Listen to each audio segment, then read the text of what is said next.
여러분, 지금 미국은 보이지 않는 금융전쟁의 한복판에 서 있습니다.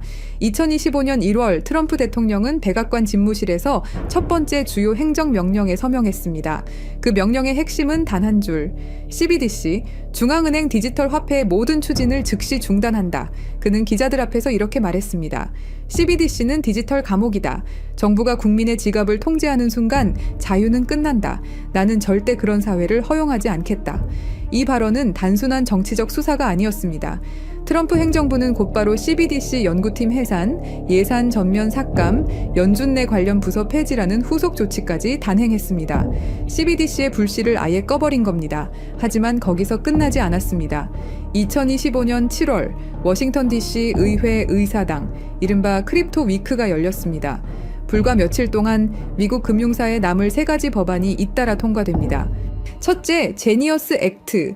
이 법은 달러 기반 스테이블 코인을 제도권으로 공식 인정했습니다. 발행사는 반드시 100% 준비금을 보유해야 하고 발행된 달러는 미국 국채와 현금 자산으로만 뒷받침해야 합니다. 다시 말해 스테이블 코인이 사실상 미국 달러의 새로운 디지털 버전으로 격상된 겁니다. 둘째, Clarity Act. SEC와 CFTC가 서로 다른 기준으로 코인을 규제하며 혼란을 일으켰던 문제를 바로잡았습니다. 증권은 SEC가, 상품은 CFTC가 규제하는 명확한 구도를 만들어 암호화폐 시장에 역사적인 규제 확실성을 제공한 겁니다. 셋째, Anti-CBDC Act. CBDC 연구를 금지하는 수준이 아니라 연방 차원에서 CBDC 개발 자체를 불법화시켰습니다. 세계 최초로 CBDC 금지법을 만든 나라가 된 겁니다.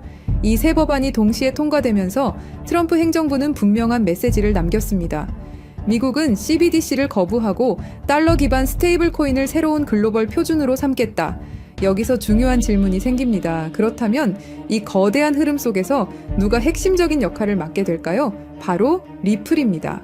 리플은 불과 몇 년 전까지만 해도 중앙은행과 손잡고 CBDC 파일럿 프로젝트를 추진했습니다.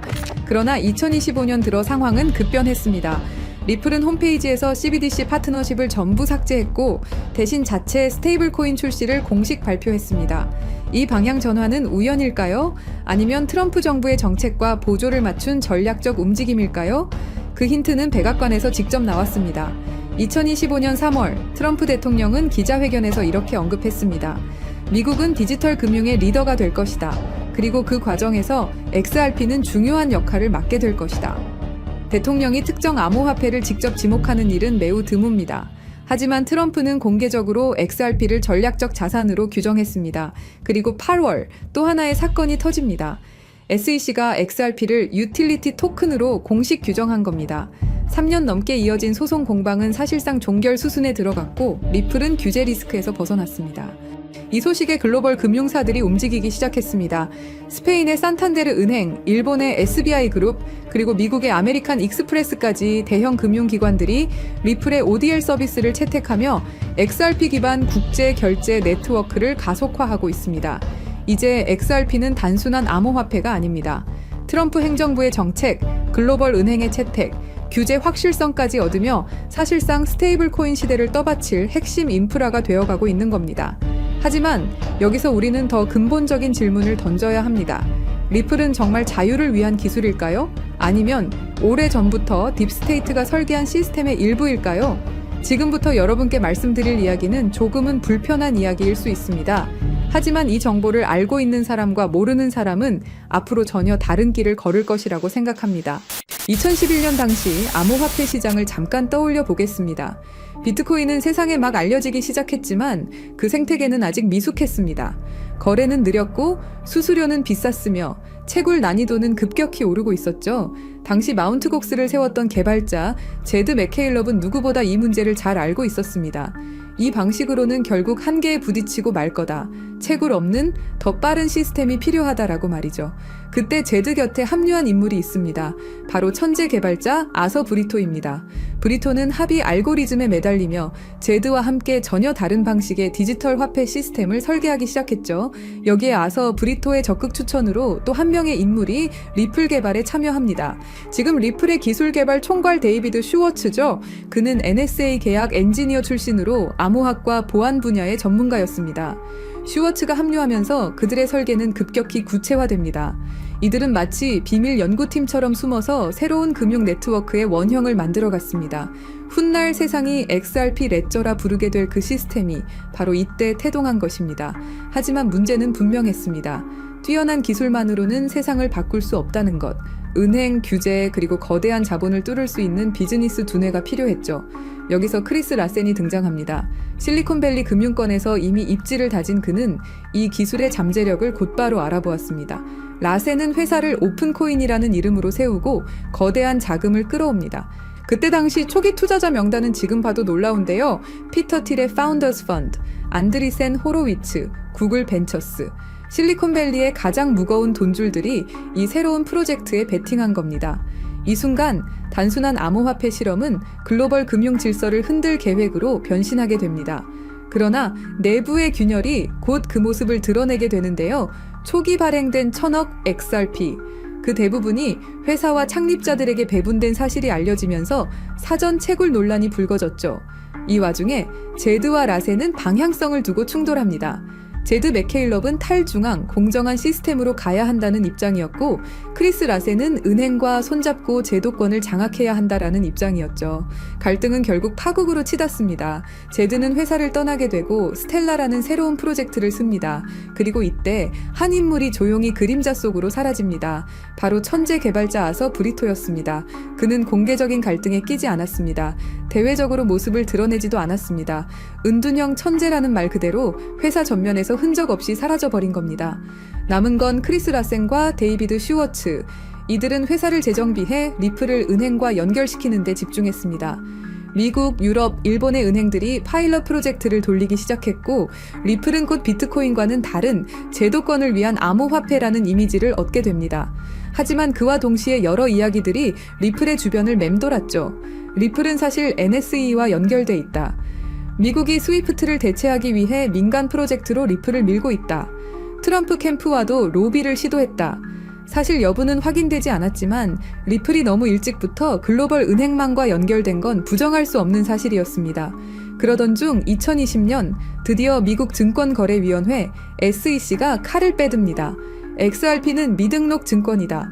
리플은 소송에 휘말리며 벼랑 끝으로 몰립니다. 코인베이스를 비롯한 주요 거래소들이 XRP를 상장 폐지했고 가격은 폭락했습니다. 투자자들은 공포에 휩싸였죠. 그러나 리플은 끝내 버텼습니다. 2023년 법원은 중요한 판결을 내립니다. XRP 자체는 증권이 아니다. 리플은 이 판결을 통해 다시 숨을 돌리게 됩니다. SEC와의 전쟁을 마무리한 리플은 곧 새로운 전략을 내놓습니다. 스테이블 코인 RLUSD, 실물자산 토큰화 RWA. 이제 리플은 단순 송금을 넘어 부동산, 국채, 머니마켓 펀드까지 블록체인 위에 올리는 금융 인프라 기업으로 성장하기 시작했습니다.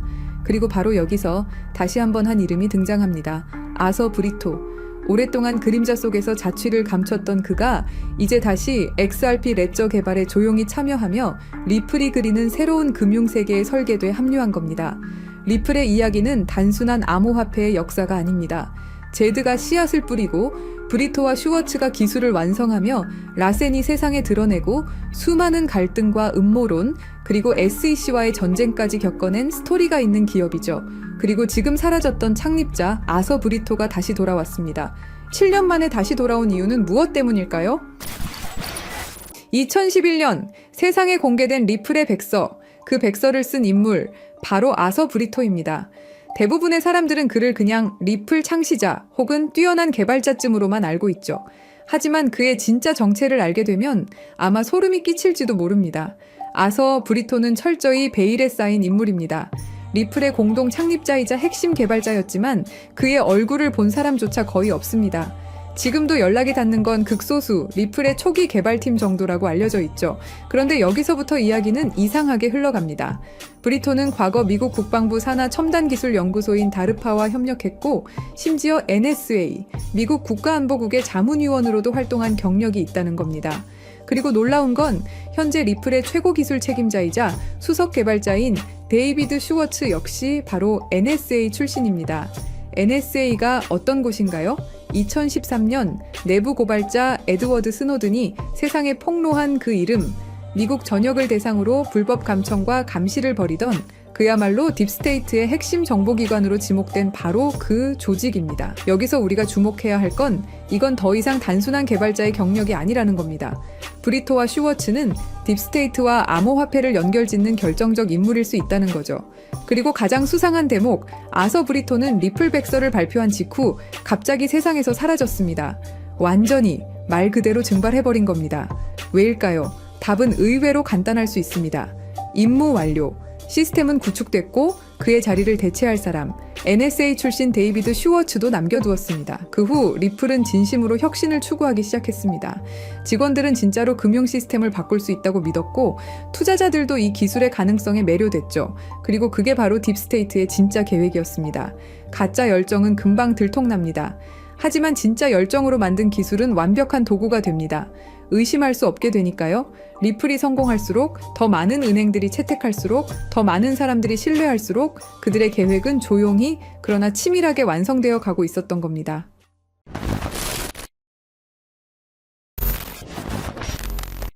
사실 리플의 구조는 처음부터 뭔가 이상했습니다.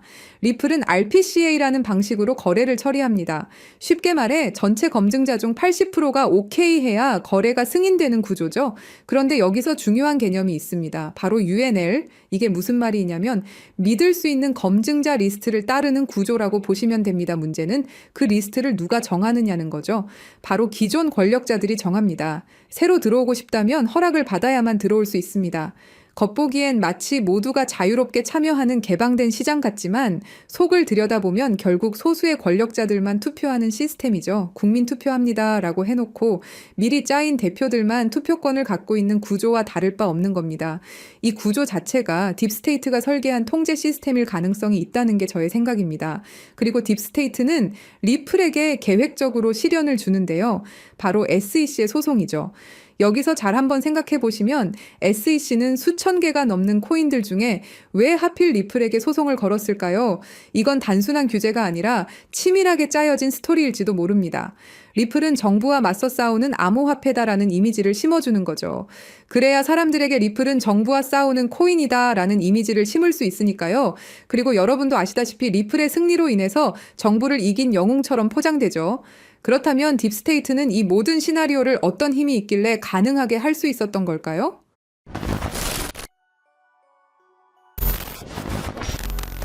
딥스테이트란 무엇일까요? 그것은 선출되지 않은 권력 집단입니다. 정부 안에 또 다른 정부가 숨어 있는 것이죠. 대통령이 바뀌어도 정권이 바뀌어도 그들은 그 자리에 남아 실제 권력을 쥐고 흔들어댑니다. 그렇다면 그들은 누구일까요? 지금까지 딥스테이트로 거론되는 인물들은 크게 5가지로 분류됩니다. 첫째, 30년 넘게 정부에 몸담은 영구직 고위 관료들입니다. 둘째, CIA, NSA, FBI 등 정보기관의 실세들이 있죠. 셋째, 달러를 찍어내는 연방준비제도 이사회 임원들입니다. 넷째, 10조 달러를 움직이는 월스트리트 거대 자산운용사들이 있고요. 다섯째, 전쟁을 통해 이익을 얻는 군산복합체 경영진들이 있습니다. 이들의 공통점은 뭘까요? 정권이 바뀌어도 자리를 지키며 진짜 게임을 조종한다는 것입니다. 트럼프가 와도 바이든이 와도 다시 트럼프가 와도 그들은 여전히 그 자리에 있습니다. 그리고 지금 그들의 목표는 현금을 완전히 없애고 모든 거래를 추적 가능한 디지털 화폐로 바꾸는 것입니다.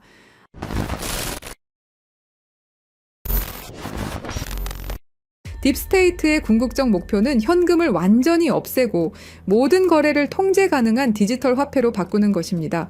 바로 CBDC 말이죠. CBDC가 왜 무서운지 설명드리자면 이건 단순한 디지털 화폐가 아닙니다. 디지털 감옥이라는 표현이 정확하죠. 모든 거래가 실시간으로 추적되고 정부가 마음대로 통제할 수 있습니다. 가장 무서운 건 프로그래머블 머니 기능입니다. 정부가 우리 돈에 직접 규칙을 심을 수 있다는 뜻인데요. 한국은행에서 실제로 공개한 예시를 보시면 CBDC를 사용할 경우 자녀 용돈 10만 원 중 2만 원은 오락비, 3만 원은 식비, 5만 원은 도서비로만 사용 가능하게 설정할 수 있다고 설명하죠. 예시는 부모가 자식에게 하는 거라고 하지만 이걸 국가와 국민으로 바꿔보면 어떨까요? 정부가 우리의 돈 사용처를 직접 정할 수도 있다라는 거죠. 일본 제품 사지 마라, 특정 지역에서만 써라, 3개월 후에는 자동으로 없어진다 같은 기능이 가능하다라는 겁니다. 상상만 해도 끔찍하죠. 그런데 이게 이미 현실이 된 곳이 있습니다. 바로 중국이죠. 중국의 사회 신용 시스템은 10억 대의 CCTV로 실시간 감시하면서 구매 내역 하나하나로 점수를 매깁니다. 담배 사면 감점, 기저귀 사면 가점. 점수가 낮으면 기차표도 살 수 없죠. 실제로 2020년까지 490만 명이 항공여행 금지, 165만 명이 기차여행 금지를 당했습니다. CBDC가 도입된다면 이런 일이 전 세계로 확산될 것이 분명하고요. 그렇게 된다면 모든 거래 실시간 추적, 언제든 계좌 동결 가능, 사용처를 정부가 제한, 돈의 유통기한 설정, 개인 신용점수에 따른 차별이 가능해지게 됩니다. 이게 딥스테이트가 100년 동안 꿈꿔온 완전 통제사회죠.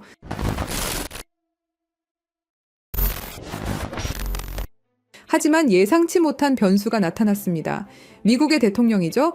도널드 트럼프는 공식 석상에서 딥스테이트를 자신과 미국을 방해하는 정부 내 숨은 권력 집단이라고 규정해버립니다. 그리고 워싱턴의 기득권 정치 세력과 정보기관들이 뒤에서 조종하며 정책을 방해하고 각종 수사를 만들어낸다고 발언하죠. 트럼프는 이 딥스테이트를 미국의 적이라 말했고 재임 중엔 이들의 기밀 접근을 차단하는 조치도 취했습니다.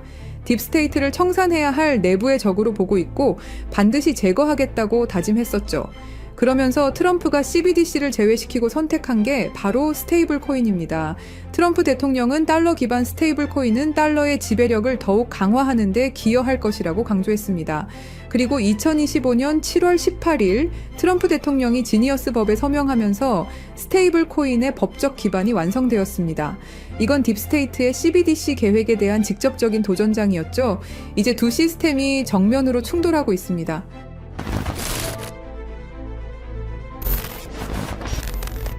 그래서 저희 팀은 지금 이 상황을 기회로 바꾸려고 합니다. 리플은 CBDC에 관련된 모든 프로젝트를 중단했고 공식 홈페이지에서 전면에 내세우던 CBDC 파트너십은 삭제됐죠.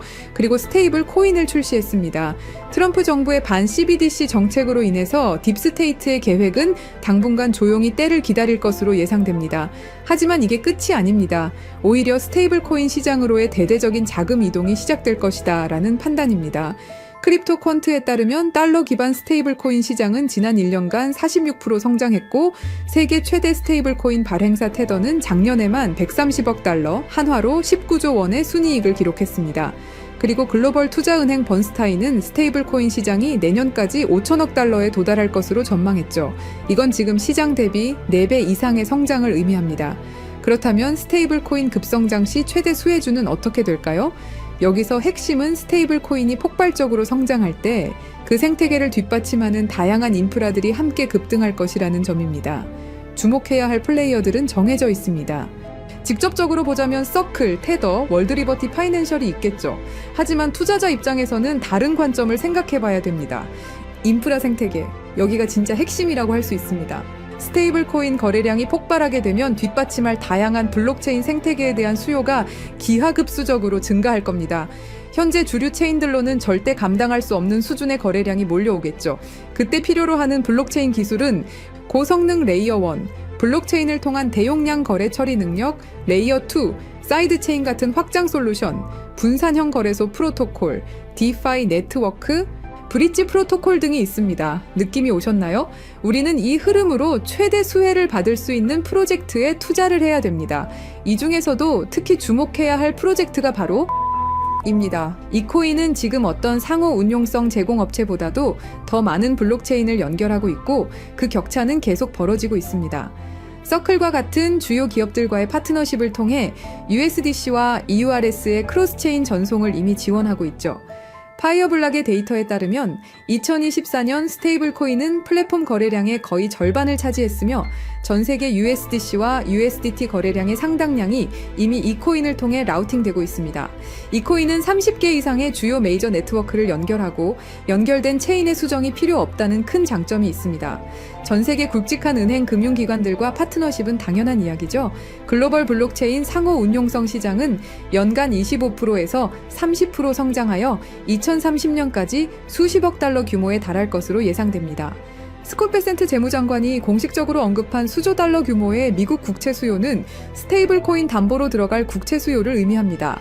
이건 단순한 예측이 아닌 미국 정부의 공식 계획이며 스테이블 코인 시장의 기하급수적 성장을 의미합니다. 결국 이것은 단순한 투자 기회를 넘어서 우리가 어떤 미래에 베팅할 것인가의 문제입니다. 딥스테이트의 완전 통제 시스템은 트럼프로 인해 긴 휴식기에 들어갈 겁니다. 스테이블 코인이 CBDC를 완전히 대체하는 시나리오에서 그 막대한 생태계를 구성하는 핵심 인프라 프로젝트들이 상상을 초월하는 성장을 보일 것은 분명하죠. 스테이블 코인 생태계의 폭발적 성장과 함께 이 코인이 어떤 역할을 할지 함께 지켜보면 좋겠습니다. 그래서 이 중요한 정보를 구독자 여러분께 공유해 드리려고 하는데요. 공유 드리기 전에 아직도 안 누르셨다면 구독과 좋아요로 저희 채널에 힘을 더해 주시길 부탁드리겠습니다. 그리고 이 정보가 정말 필요하다고 느끼는 분들은 설명란에 있는 네이버 폼에 신청을 남겨주시면 확인되는 분들부터 차례대로 직접 안내드리겠습니다. CBDC는 통제사회로 가는 지름길이고 개인의 금융 자유를 제한하는 프로젝트입니다. 우리는 어떻게든 막아내야 합니다. 끝까지 시청해주셔서 감사합니다.